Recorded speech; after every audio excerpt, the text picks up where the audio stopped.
The following video is part 1 in a two-part series on posterolateral rotatory instability of the elbow. This video describes the mechanism of injury and how to perform the posterolateral rotatory drawer test.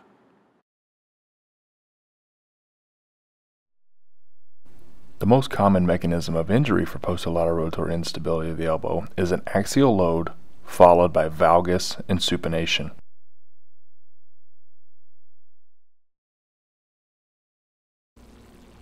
Patients typically present with a history of trauma or lateral elbow surgery. The most common symptoms are pain or sensation of instability that can often be accompanied by mechanical clicking.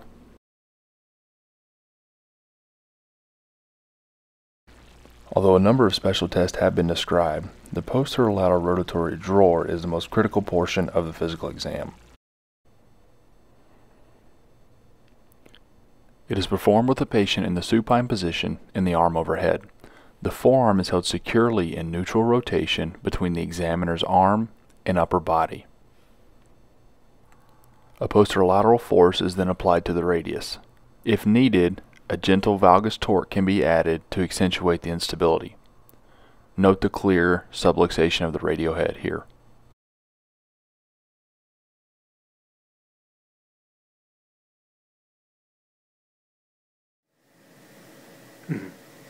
Okay, so just relax your arm. I'm just going to hold your arm right here. And when you examine the arm, I'm going to talk to the people on the camera. Is that okay? Sure. So when you examine the arm, hold the arm really securely right here, really securely, and hold it nice and snugly like this so the patient is comfortable to relax. Do you feel comfortable? Yes.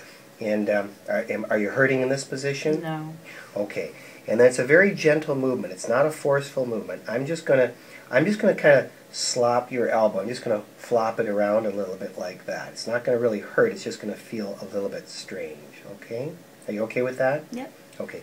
So now you'll just feel me. You'll feel it as if the bones are moving a little bit, but it shouldn't really hurt. It'll just feel pretty strange, as if the bones are slipping out of joint. Yeah. You feel that? I do. Yeah. Okay. So for those of you on the camera, this is the dimple right here that gets sucked in behind the radial head. Here's the radial head and the olecranon. Here's the dimple, and you watch this as a posterolateral rotatory subluxation, right like that. And it's dependent on the flexion angle. If I was to push quite a bit further, it would actually go right out, which I won't do. I won't let it do that. Yeah. And you feel kind of like a clunk when it goes back? Like I do. Clunk? Does it hurt? Are you okay? No, it's actually okay. Now, what I'm going to do right now is I'm going to just put a tiny, tiny bit of valgus load on it, so when it clunks back in, it's a little bit more obvious on the camera. It shouldn't hurt you anymore, but if you didn't know it was going to happen, it might startle you. Okay. Is that okay? Yeah, that's fine. So if I subluxate it with a little bit of valgus and then clunk it back in, now you can see I'm doing it gently. I just lift it out. You can actually hear it. Mm-hmm. Can you hear that? I can. Yeah. Here are a few key points to remember.